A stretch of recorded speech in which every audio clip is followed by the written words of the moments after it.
scholars. I will call you a young scholar if I want, who are pursuing doctoral work and are part of the DCC community and have come to visit us from Australia. So I welcome Maree Maxfield. I'm Maree Maxfield and I'm from Melbourne, Australia. I'm the mother of an adult, Abby, who's sitting up the back, who's 34. I'm secretary of AusDoc, which is the Australian support group, and I'm a PhD candidate. And in my 50s, I was diagnosed with autism and ADHD, so life's not boring yet. Thanks, Lynn, for calling us young. I really like that. That's really good to hear. I want to start by also thanking a lot of people.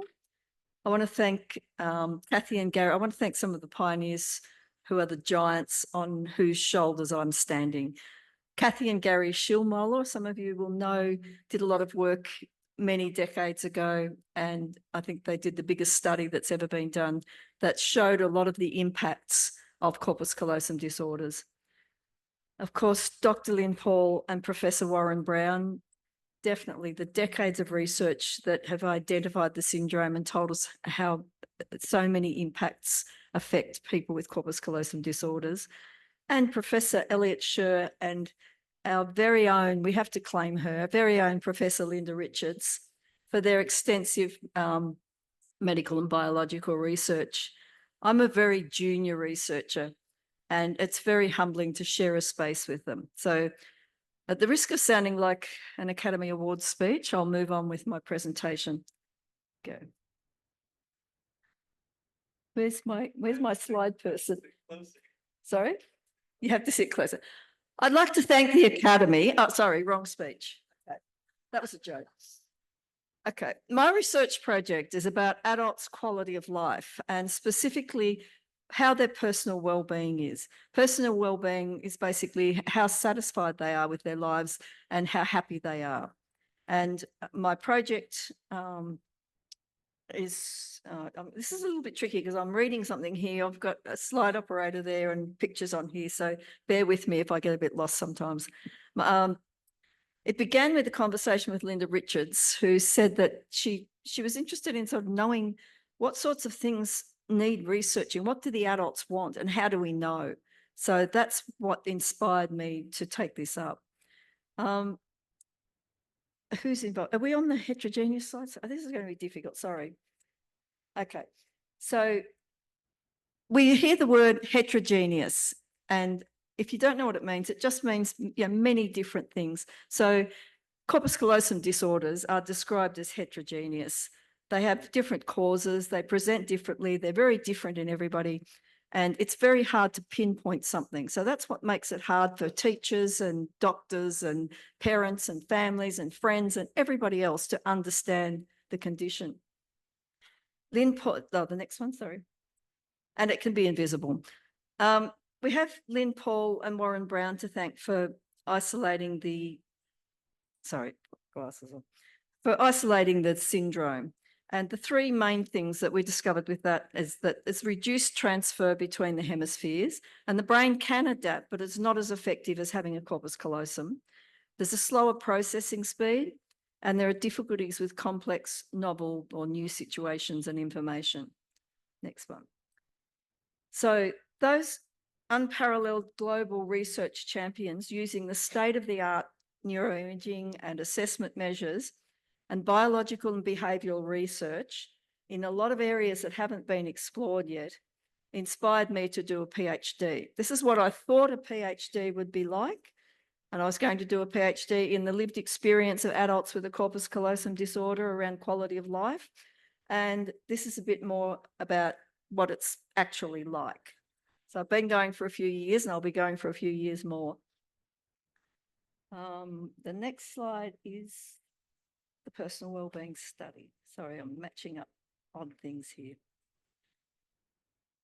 So we are on slide number 7. Sorry. This is what we need to ask. We need to ask, first of all, do adults with corpus callosum disorders have a lower quality of life, or is their quality of life and their personal wellbeing and their satisfaction with life, is it the same as everybody else's? And if it isn't, what can we do about it?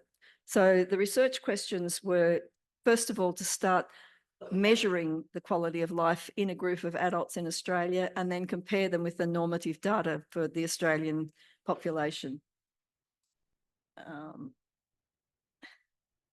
Where are we? The next one. Sorry. Who took part? Looking at very different things here. I'm sorry. Got 3 different things happening. We wanted to do a study in person, but COVID put the kibosh on all that. So we did an online study. People were asked to do a survey. There were questions about the from the Personal Wellbeing Index, which is a study that asks questions about people's satisfaction with life. It begins with how satisfied are you with your life as a whole? And then it asks questions in a deconstructed a form of that. So in health, what they're achieving in life, their standard of living, personal relationships, personal safety, community connectedness, and future security. And it's scored on a scale of 0 to 11, where 0 is no satisfaction and 11 is completely satisfied.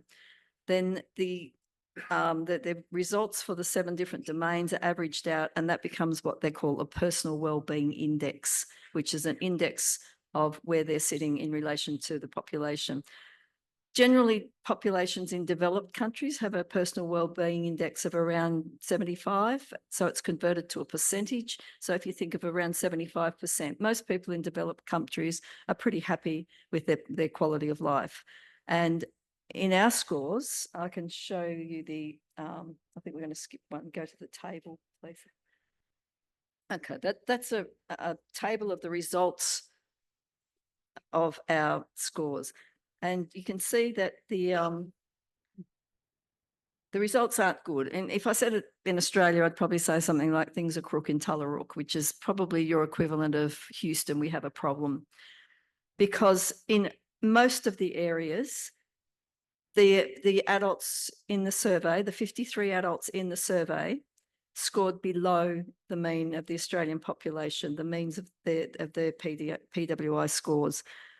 The only ones that they didn't score in weren't significant enough to have a result. But the ones where they scored at least 10 points below or around 10 points below, we're in just about every area except for the yellow ones. The yellow ones are telling you that they're not significant. All the other ones were significantly below the Australian population. So life as a whole, not good. Personal relationships, what they're achieving in life, their health, their community connectedness, and their future security was pretty low. The biggest difference, if you look at the means, the biggest difference was for personal relationships. That had a difference of 17.6%, which is highly significant. So that's the area that people seem to think was really causing them problems.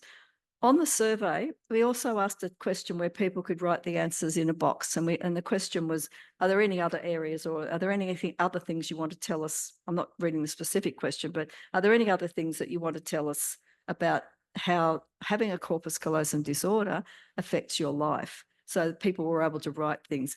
91% of the people answered that question. And again, they supported the same areas. There were no comments on the 2 yellow areas, but there were a lot of comments on the other areas and a lot of comments on how their personal relationships were.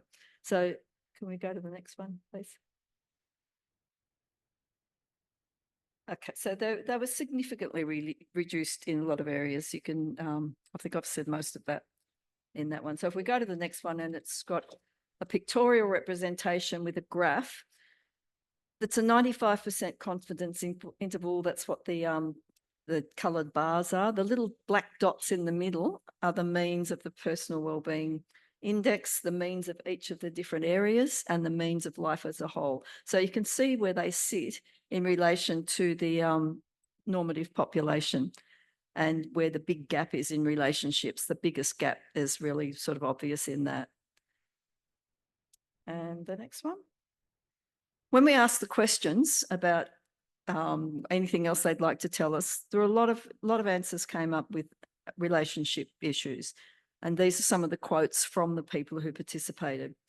I would have to say broadly for me, the greatest difficulty is keeping step with a world made for high functioning people. It's not just the bells and whistles of modernity, the pace of life. It's also having the spoons and the right culture to develop quality relationships. And if you know the spoons theory, that's an autism theory where you get a certain number of spoons at the start of the day. And as the day goes on, each time you're challenged, it takes away one of your spoons. So you can end up with no spoons at all different times of the day. Another quote, my CCD impacts on my ability to fit in at work. And I often feel like a misfit in my own family. So there are a couple of comments from the people who did the survey. Next slide. If we focus on the greatest reduced difference with personal relationships, the 17.6% difference, adults with the CCD demonstrate reduced personal wellbeing, and that risks psychological distress. The personal wellbeing index sits at about 75% and usually hovers around 5 or 10% above or below that. It's like blood temperature, blood pressure or temperature. It's a homeostatic point. So things can challenge it, but it will generally return to that point. But if the challenges are really strong and they're persistent, sometimes they can go below that point and it's very, very hard to get back again.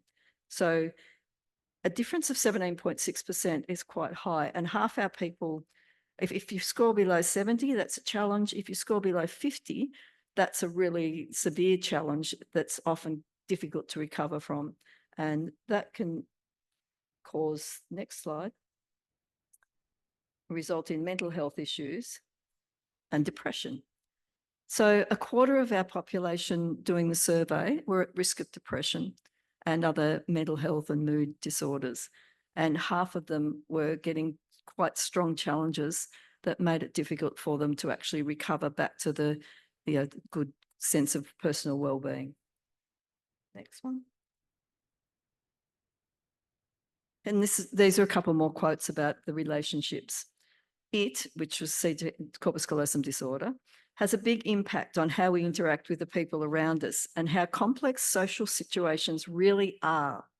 Without a corpus callosum, I've struggled to make friends, but once I have a few good friendships, I find them difficult to maintain in the long run without feeling burned out or unsure if they are making a positive impact on my life.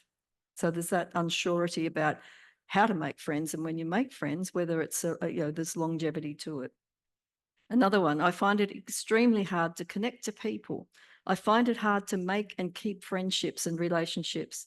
I have many issues and challenges, but people think I'm okay because they can't see anything wrong. And the last one, I never seem to fit in. I feel very lost. I was called a spastic in inverted commas at school and never fitted in. At this time, I have no friends and no real life. So they're quite hard things to hear from people who've written those things in a survey. What we want to do is try to work out a way that we can get the community together and get them with a sense of belonging, give them the confidence to say what they need, how they feel, how they want to belong in society. So this is just an image of, thanks. No, back one to, is there one of a, I think it's gone out of whack. Okay, so the future plans, the next research, as a result of that, we did establish that a lot of the adults with corpus callosum disorders aren't actually living as good a lives as we think they are. We see them at things like this, they're fantastic. They're with other adults with ACC. We see that in Australia too. They get together, they're absolutely brilliant. And then they tell us that when they go home, the wheels fall off and that things aren't as easy as they were. So the future plan is for us to ask the adults with ACC. We want to know what they need. We've got all this fantastic research that tells us all the impacts and how it affects them, but we want to know what's actually happening in their lives as well, so that the whole jigsaw fits together.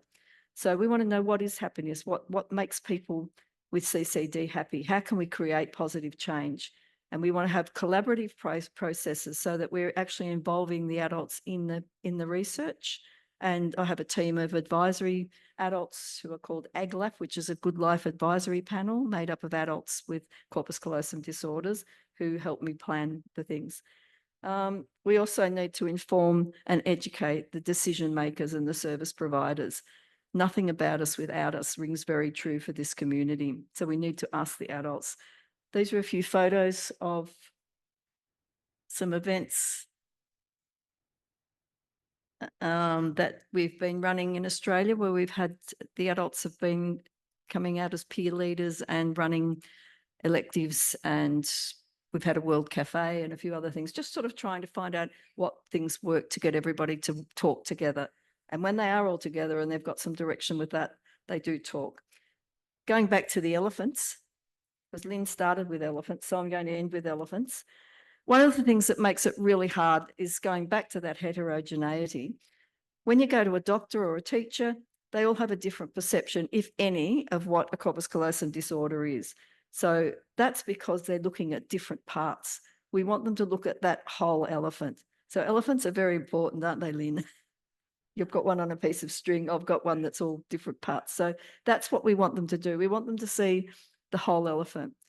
We want people to trust parents. We want people to trust adults to know what they want in their lives. So, and the last one, change happens at the speed of trust.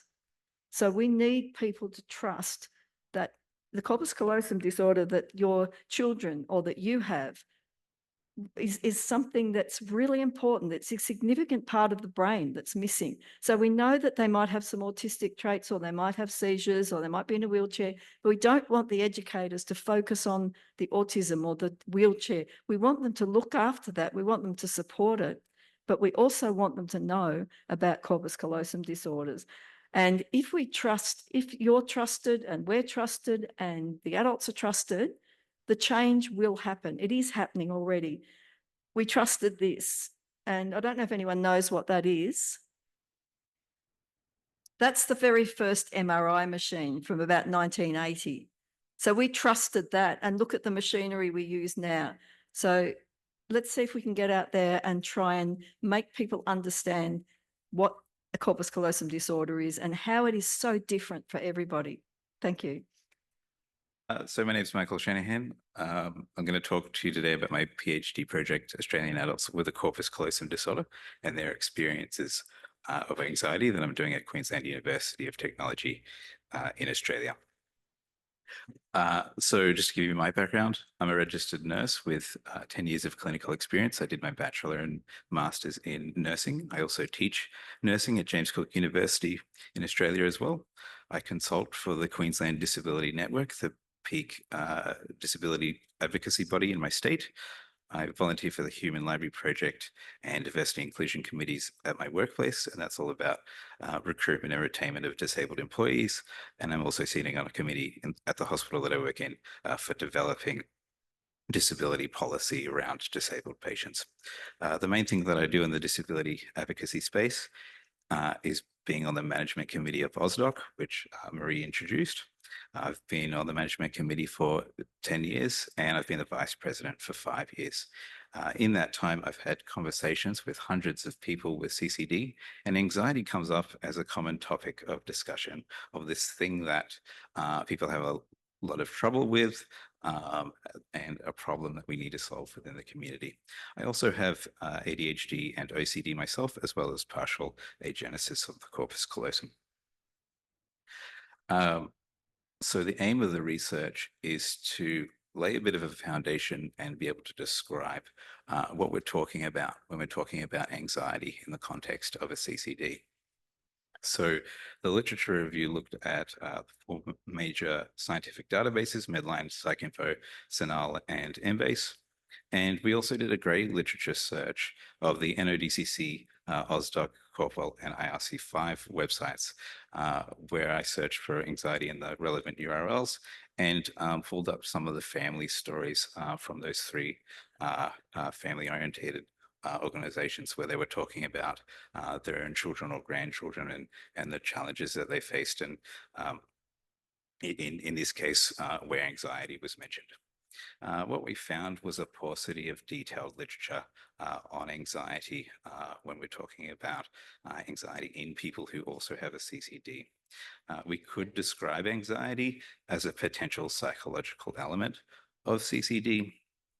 And CCDs and autism share a relationship, as does autism and anxiety, so-called all three. Parents experience anxiety at the prospect of having a child with CCD as well. And I wonder what influence that might have on the child. The two papers listed there in bold are my seminal papers that I found from the literature review. Maree, we just heard from, and Dr. Lynn Paul, we've heard from as well, and we'll continue to hear from a lot throughout the conference. So I won't speak to their research because they can do that better than I can. So my research questions, what is the lived experience of anxiety in adults diagnosed with a CCD? That's my main one. How does anxiety manifest and affect adults diagnosed with a CCD? And how do adults with CCD experience and explain the phenomenon of anxiety as they live their lives? So I'm coming at this from a constructivist perspective. In a more traditional science, or what I call sciencey science. Like when I think of the most sciencey science, I think of like Bunsen burners and beakers and Einstein pointing at a blackboard. So that's positivism. And I'm going to use another analogy. In the positivist worldview, you dig a hole, you find a fossil, and you discover information. You discover the truth. The fossil was waiting there for you to find it, and the relationship with the truth is linear. You didn't know the fossil was there, then you dug the hole, and now you do. In my world, the relationship with truth is a little bit different. We are exploring the subjectivity of the human experience. Anxiety is a subjective experience. So in addition to the more traditional sciences, we need to also explore the subjective world. So knowledge isn't discovered, but co-constructed between the researcher and the participant. So it's a bit like building a house together on top of that fossil that you're not looking for. Hermeneutic phenomenology in particular describes people's lived experience. So I'm looking at a phenomena that I can only explore through the people who live the life of someone with anxiety and CCD. So I have to explore it through lived experience, and I do that through hermeneutic phenomenology. We also consider cultural and historical contexts, under hermeneutic phenomenology, we acknowledge that a researcher can't fully separate themselves from their worldview to be completely impartial in their research. And this is convenient for me because I can't not know the things that I know about living with a CCD because I live with a CCD. So when we're doing hermeneutic phenomenology, we're using the little circle that you can see there. So this is a non-linear relationship with the truth. We start with a pre-understanding. We learn more things as we talk to people with anxiety. We recontextualize what we know, and we integrate that back into our understanding, and we get sort of narrower, hopefully more narrow targets as we continue our investigation. And we're going for depth here. We're going deep into the topic that we choose. And the other thing that you do when you're doing hermeneutic phenomenology is ask questions that start with the word how. I keep reaching for the laptop to play with it, but I've got this little thing here. So what am I actually doing? I'm doing 2 up to 90-minute interviews with adults with the CCD. I would like to extend that research to children and to international participants, but my PhD has to be PhD sized, so it's limited for the moment, and hopefully that'll happen in the future. We do 2 interviews because it's the second time we go deeper into the topic, deeper into specific things that were mentioned in the first interview, and we get clarification of what people meant. The other thing that happens is that people think about the topic and then get back to me with things that they've thought about. And particularly if you have CCD, you might send me 10 or 20 emails about, oh, I should have said this in the interview, but I didn't, and I've just remembered it. So I will not be able to use that in my data, but I will be able to use that in my second round of interviews. And it's unstructured. So if I come up with a survey of questions to ask you, there's too much of me and my presuppositions in what I think anxiety is, and that's putting a frame around what we can discover. It's not about what I think anxiety is, it's about what the participants say. So I've done the first round of interviews and some preliminary analysis, and that'll go into influencing my second round of interviews, which I'm about to do. I'm expecting to have 750 pages or thereabouts of raw data when I'm done with it. So I'm just going to talk about some of the things that came up in the first round of interviews. We have this great sort of sense of overwhelmed discussion of being overwhelmed with processing information, and it can be that you've got to go out and do something quite complex in the community, something that worries you because it's unknown, but even doing the activities of daily living to even get out the door can be something that's quite overwhelming. We have this all these routines that we create to take off mental load, to stay organized. But even the maintenance of a routine can be very mentally taxing. It can take longer for people with CCD to develop them. And there's this constant background worry that something will disrupt your routine, and you'll have to think on the fly. And just even thinking about the prospect of that happening creates a sense of anxiety. We have this need to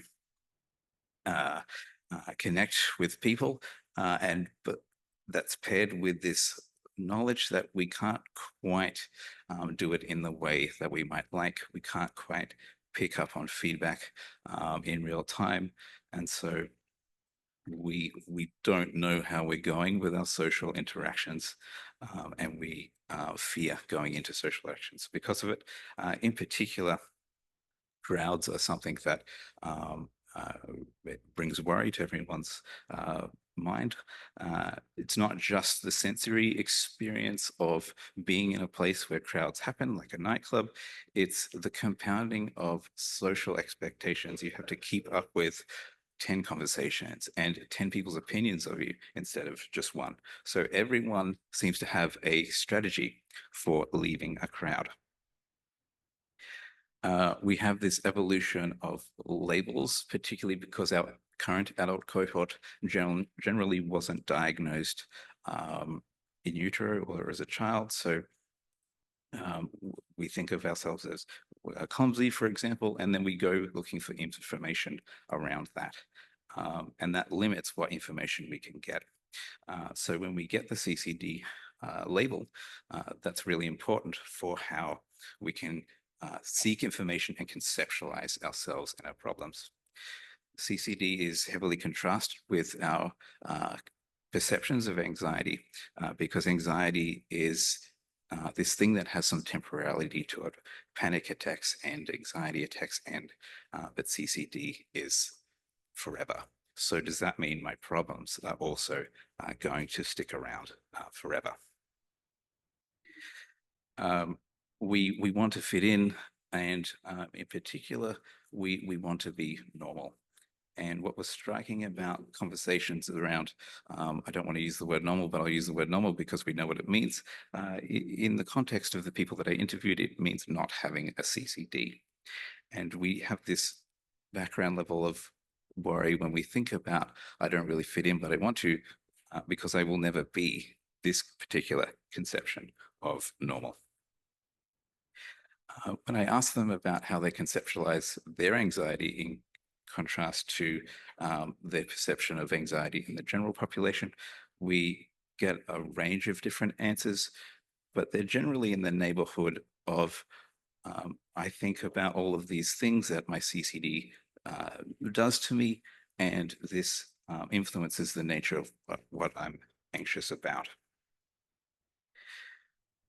There's a great level of difficulty with communicating with the healthcare system. And I say that as someone who works in the healthcare system, whose job it is to judge people's level of health literacy. I think this issue extends beyond health literacy. There's also an emerging ranking of about 8 different therapies that people have tried to address anxiety.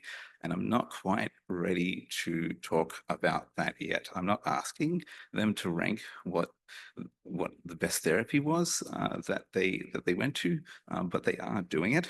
But what I will say at the moment is that talking to people with lived experience of the condition is incredibly efficient way of getting information in comparison to the relative inefficiency of talking to your family or talking to the doctor or getting information from elsewhere. And I think it's really important for me to be reflexive in my practice, which means keeping a journal and talking things over with my supervisors. And that's about separating what my answers are to the research from my participants and making sure I'm not putting leading questions into the narrative. I didn't know all of the people that I interviewed before I interviewed them, but they all knew me because of my relationship with the community. And I got a fair bit of, I wanted to do this because you're doing it, and I wouldn't say this to anybody else, but because it's you, I'm going to tell you this is, what's happening with my life and all that sort of stuff. So I'm using Braun and Clark reflexive thematic analysis to turn that raw data into themes.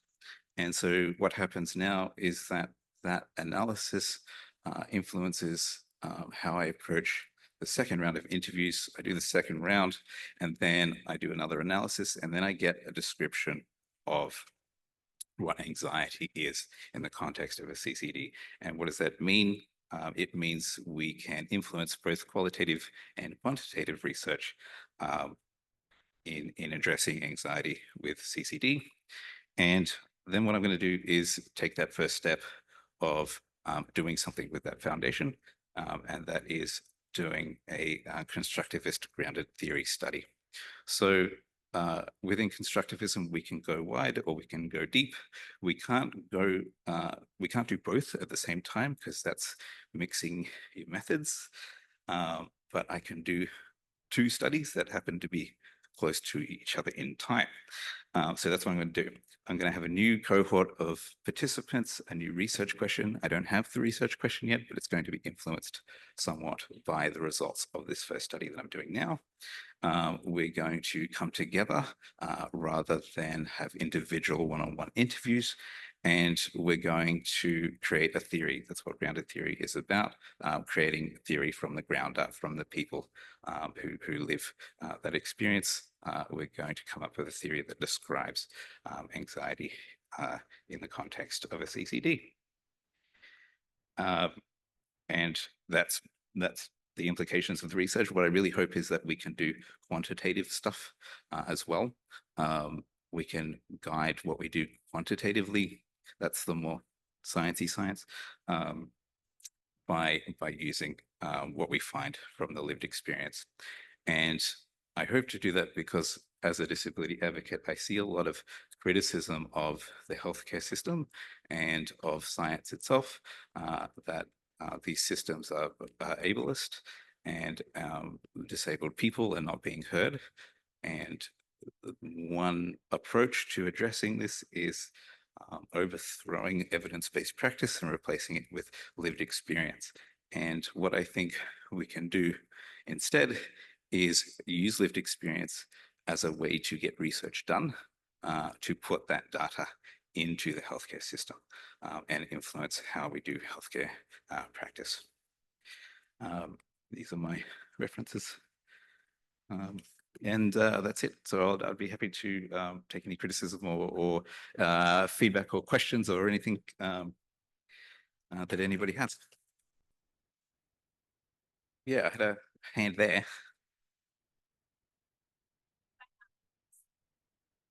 Not yet. So I can only do it in Australia as a PhD student. Um, I'm already doing a high risk ethics thing to do a study on vulnerable people. Um, and so I wasn't allowed to do it on vulnerable people outside of Australia as well. So in the future, I hope to do that, but not yet. Anybody else? Up the back there? Yeah, so there's a bit of research in this space in the autism community, particularly because it's larger. Um, and there's a large drive in the autism community to use qualitative research. So one of the things that was feedback for me from when I was doing my proposal was that I use an example of this kind of thing from another disability community as a showcase of this is what it might look like.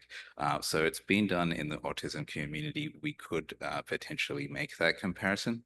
And I'd like to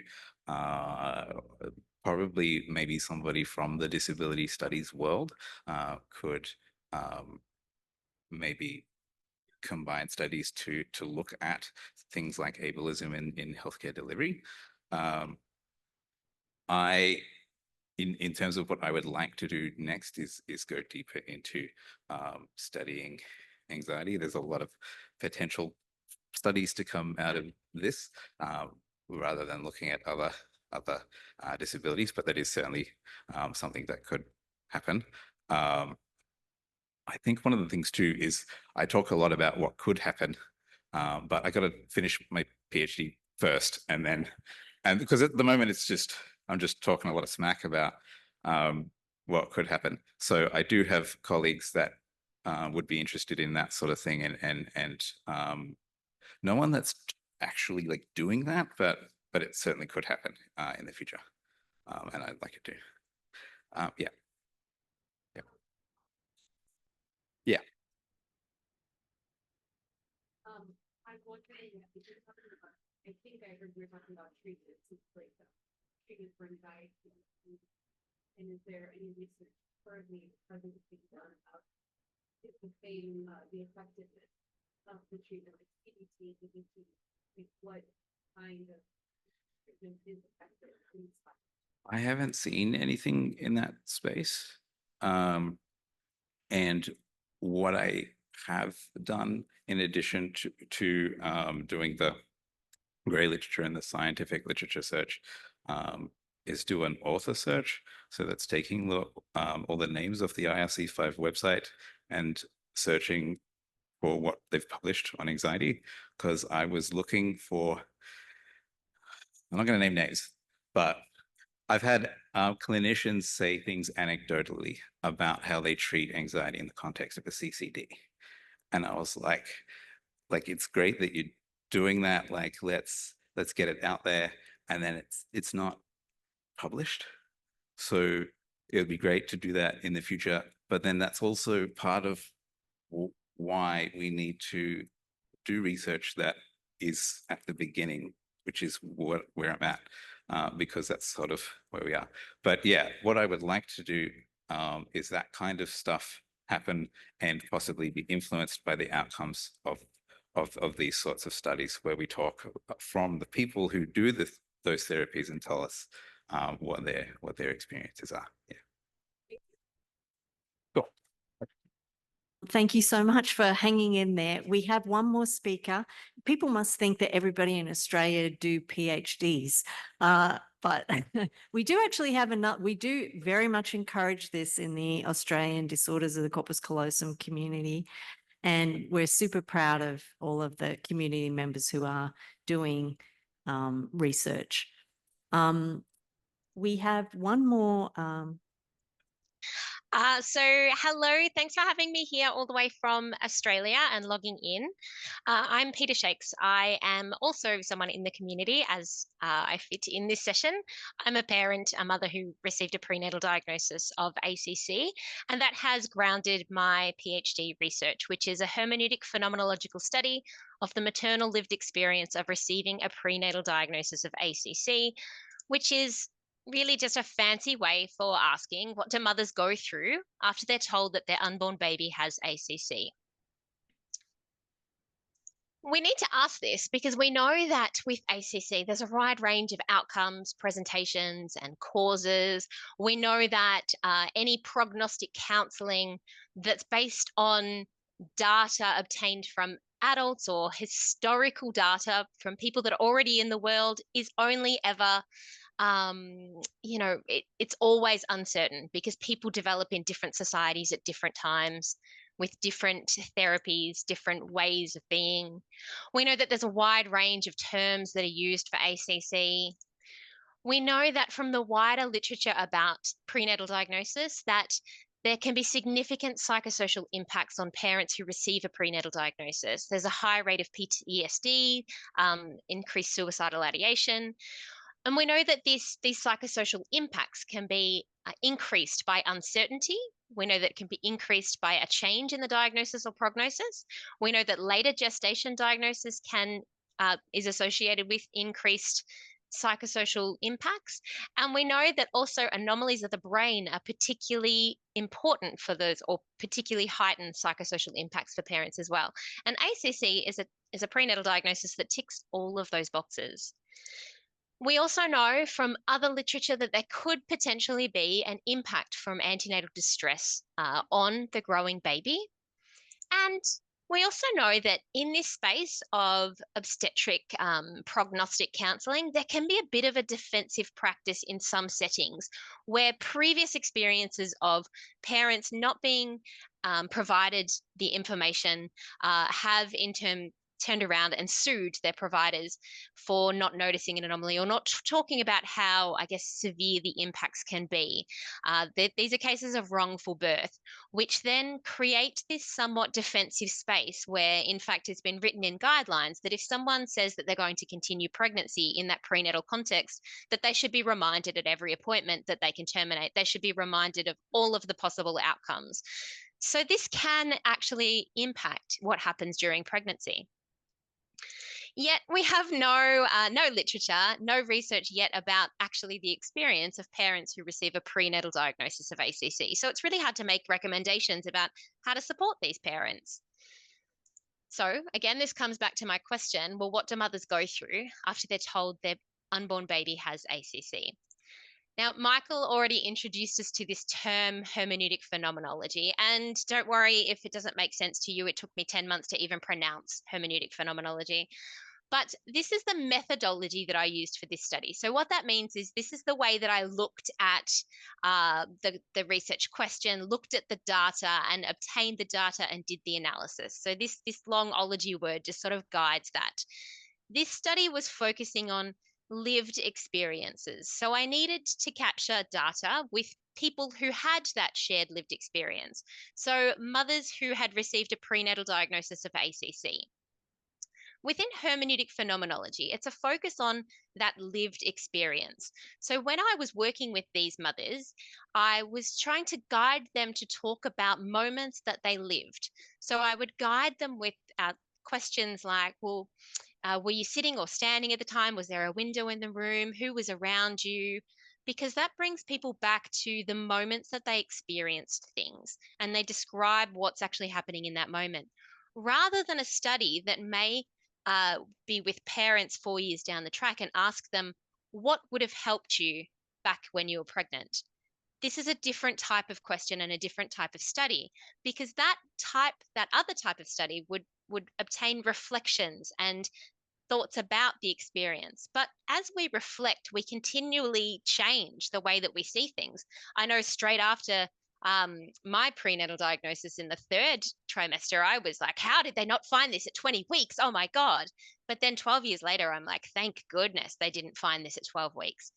So instead of that reflective thing, hermeneutic phenomenology guide this focus on what were the moments and how were they lived, the lived experience.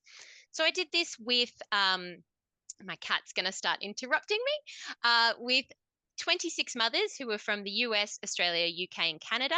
It was an online international study.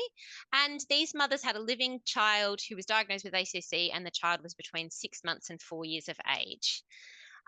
We did a series of interviews with mothers, and through those interviews, I started crafting and analysing and writing a telling of what this lived experience is. Then I took this telling to 3 different focus groups and continued to nuance and refine and tweak the telling until there was a sense that, yes, this telling actually resonated with a wider group of people. The prenatal diagnosis of ACC threw mothers under threat. Mothers moved day by day toward adaptation. The experience of receiving a prenatal diagnosis was different for individual mothers, as was the length of time that they were under threat and whether they adapted to the news. So some mothers were able to accommodate the uncertainty and their changed future within even days, while many more would go back and forth, and some were unable to really accommodate and adapt to that news for their entire pregnancy. And that threat remained hanging over their head for the entire pregnancy. And most were sort of in this middle where they would potentially cope with moments and then be thrown under threat again by something else that came up. The theme under threat encompassed sub-themes of the experience of holding it together and falling apart, and the theme of under threat encompasses sub-themes of the threat to the baby's life and the threatened image of the expected family. And day by day toward adaptation encompassed the experience of holding it together and falling apart. And that mothers, they were searching for more than information. They were really searching for meaning, hope, and control. I'll present the experiences that fall within each sub-theme, but I wanted to note that each sub-theme included many experiences, and they weren't, these little elements of the sub-themes weren't experienced by every person. Rather, they're more grouped into these themes. So under threat, the threat to the baby's life included this initial threat response experienced by most mothers. So this was a significant threat response to the news of the anomaly or the initial discussion of termination. This included a state of shock for many and overwhelm, but even progressed to a state of disassociation for many mothers. This was evident through their accounts of not being able to think, things going black, shutting down, not being able to move or talk. They couldn't think of things. And then when they left, they couldn't recall the part of the brain or the diagnosis when they left the appointment. I couldn't stand up. I was in complete shock. I couldn't even get the words out of my mouth. Mothers feared that their baby might die, and then they worried about their baby's quality of life. Initial prognostic counselling was often given by specialists who mentioned that they didn't know anything about ACC, but often described the worst case scenario, where professionals would list off diagnoses and disabilities. The threat to the quality of life was not always as many may assume, though, which highlights the need to specifically ask the parents. I worried about her ability to feel love right away. Other than her dying, it was my first worry and my biggest worry. I did worry about the neurodevelopmental stages too, but I felt like I could deal with it if she was delayed or couldn't walk or talk. But I don't think I could cope if my child didn't know that I loved her. I always get rather emotional reading the words of people. The theme of the threat to the baby's life also encompasses this abstract sense of losing the baby to the diagnosis. This was shown through pregnancy becoming medicalized, also through mothers fearing their friends or family would judge or pity their baby due to the diagnosis. They would just focus on the diagnosis. Some mothers cancelled their pregnancy events altogether or shut the nursery door and couldn't go back in for the entire pregnancy. Many mothers would attend appointments and be faced with the doom scenario where providers continually wanted to make sure they were prepared by telling them all the things that could happen, which subsequently perpetuated the threat. I felt detached from my son, and I was never able to recapture that until that I felt until he was born. I felt in some ways it was like a ticking time bomb I was carrying. The threatened image of the expected family. Mothers typically start thinking about the future when they see the 2 lines on a pregnancy test. Yet all of these future images were threatened. Life as known was under threat. Could they stay in their career? Would they need to relocate housing? Would other children's lives be constrained by the new baby's needs? Would I be quitting my job to care for my child? Would we never travel again? Would my other child's needs be on the back burner? With this, the image of the mother was also under threat for many mothers. Many experienced guilt and self-blame for wanting or pushing for another baby or for causing the anomaly. They struggled with guilt about thinking of terminating pregnancy or continuing pregnancy, no matter what their prior beliefs were about pro-life or pro-choice. It felt unnatural to all of a sudden have these conflicting feelings. I love you more than anything, but I hate you right now. You're so wanted and loved, but it's okay if you miscarry. I mean, what parent thinks that? And how do you get over these feelings after your child is born? Day by day toward adaptation, holding it together and falling apart. Throughout the experiences, there were moments of holding it together, to work, to function, to eat food, to care for other children, to listen in appointments. But there were many moments of falling apart. There were both acute and longer term psychosocial impacts for many mothers, some of who didn't find that point of adaptation and instead experienced significant distress, panic attacks when attending appointments, nightmares, trouble sleeping, even suicidal ideation. Sometimes it was just through the decision-making period, but often throughout the entire pregnancy. It was a real fight to get myself back to a functioning state, meaning not crying myself hysterically every second, going back to work and getting onto a daily routine. Poorly designed systems and human factors posed challenges that made the mothers need to hold it together. Mothers had to battle systems for records to be transferred, or their results to be sent and not to be sitting on a desk somewhere, ringing around for an earlier fetal MRI. Mothers had to navigate clinicians who didn't know ACC, those who urged termination despite parents saying that they will continue.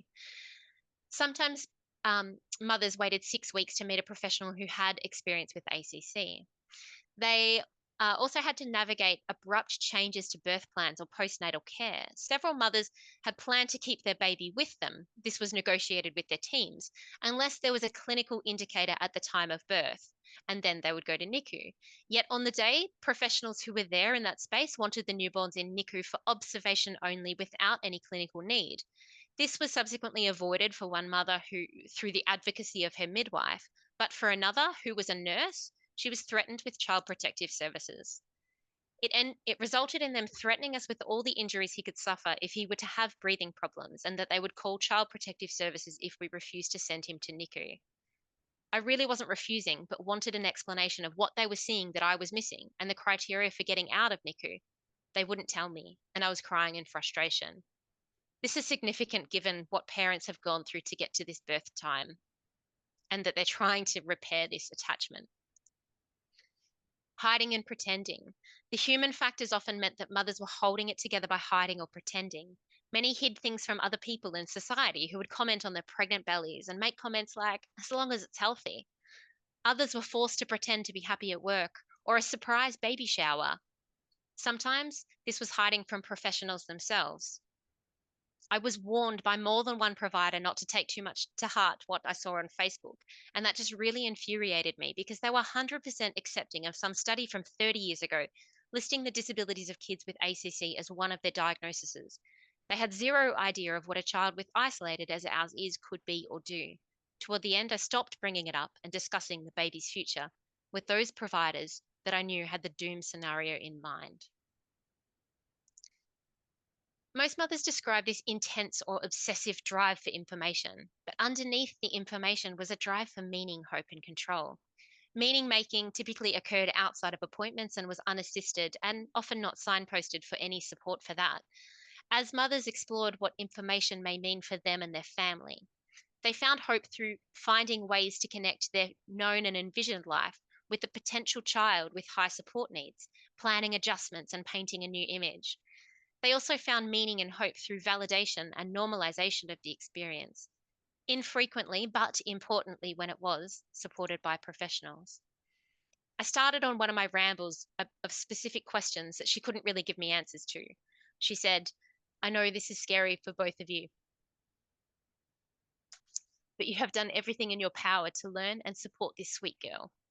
And I know you'll continue to do that even after she's here." She never gave me answers, but she validated my feelings and made me feel not as anxious for the unknown. Peer support was often a significant avenue for this normalization and validation. Online peer support groups offered access to real life stories that included the full range of outcomes of people living with ACC, but showed more than a statistic. They found these groups by themselves and were not signposted to them.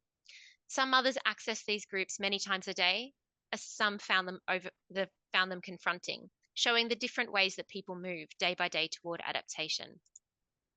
The ACC Babies Facebook group armed me with so much information to know what questions to ask, what tests to inquire about, how to set up early intervention, etc. I definitely felt like information seeking helped me have some sense of control. Part of this day by day toward adaptation was the change of the self noted. For some, this change was into someone who felt isolated or bitter, felt resentment and jealousy of others with a typical pregnancy. At times, the change was the shift in the future image to really and embrace and accept whatever was ahead and be gone with lofty hopes of the most academically advanced child. For some, it was the change in readiness and tolerance of uncertainty. Towards the end of my pregnancy, I felt extremely confident and ready to face whatever challenges my little one would bring. She was and is an extremely wanted child, and we went through months of fertility treatments and suffered 2 losses in the process of having her. I'm not a religious person, but I do believe we went through all of that, and she was brought to us for a reason. The prenatal diagnosis of ACC threw mothers under threat. Mothers moved day by day toward adaptation. This study aimed to provide a telling of this experience, which can offer access to those outside the experience and ground some empathy and understanding, and may signpost some of the things professionals and others can do to support mothers through a prenatal diagnosis. Within these overarching themes, the mothers had individual experiences. Excuse me. It's clear that systems and professionals need to be able to flexibly adapt to these individual needs, perspectives, and experiences to support maternal adaptation and optimize outcomes for the family. This is the paper that's been published if people are interested in checking it out. There will also be the full 20,000 words of the findings, offering much more rich detail and nuance about the individual experiences that will one day be published in my thesis when I finally get around to editing all those chapters and submitting it. But I would like to just take a moment to thank all the mothers that were involved in the study and all of the other mothers and fathers who expressed interest but didn't meet the eligibility criteria. That was so hard for people reaching out saying, I really want to share my story, but they didn't quite meet the tight eligibility criteria. Perhaps there's room to hear their stories, their important stories and journeys as well in the future. Thanks to the NODCC, AusDoc, Corpal, and all other people who shared the recruitment information and made this possible. Is there a future for a father's study? Oh, that would be wonderful. I think that would be really good. There's typically in the prenatal space as it is, there's less information about fathers' experiences of prenatal diagnosis in general and fathers' experiences of, anything perinatal. There is absolutely networks that are really trying to build up this research and, I would be happy to look at doing something like that down the line as well. I think there's absolutely an important story to tell there and to share there. We know that there's, from the other literature, there looks to be differences in the way that mothers and fathers do experience prenatal diagnosis. So I do think that would be absolutely important.